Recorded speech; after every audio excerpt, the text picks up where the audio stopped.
If you're contemplating about moving to Dallas, Texas, just move. When I tell you, I moved to Dallas back in 2020. Pandemic was still going on. Dallas was always my option. I think Houston was never, it was never like considered for me to move there because I knew Houston didn't align with what I was going through at the time. I knew that I wanted to be in a family oriented city. Also, don't get me wrong, Houston is a family oriented city, but I think what we were used to was it was like more of a turn up, like similar to Atlanta.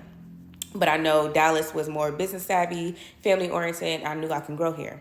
So I was living in Nashville at the time, and my lease was going to be up July 1st. Well, a week after my birthday, which is July 1st.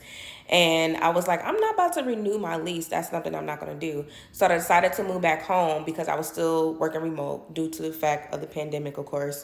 So I moved back home to Cincinnati, Ohio to save as much as I can for emergency funds and living expenses. So I did that. And if you do have an opportunity to do that, I would suggest to live with someone for a while, stack and save if you're thinking about looking to move to another city and state.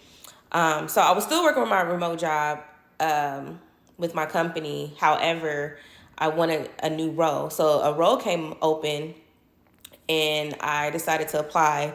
Kid you not, I had the interview in December of 2019.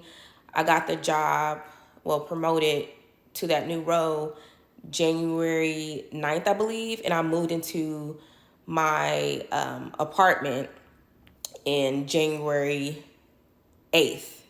So I was still working remote, you guys. I was still working remote with my job, and I had took days off so that way I can prepare myself for this transition.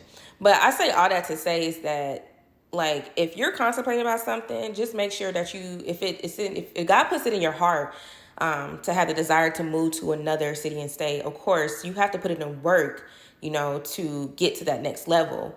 But do it. I feel like don't let others talk fear into your plans. Make sure you do have some financial stability to make sure that you're able to move. But I'm glad that I was able to move, and I feel like every year, I've been here for 4 years now in Dallas. I feel like every year I have learned something new about myself. I have grown, met new friends, networked a lot, and I cannot be any more happier. But yeah,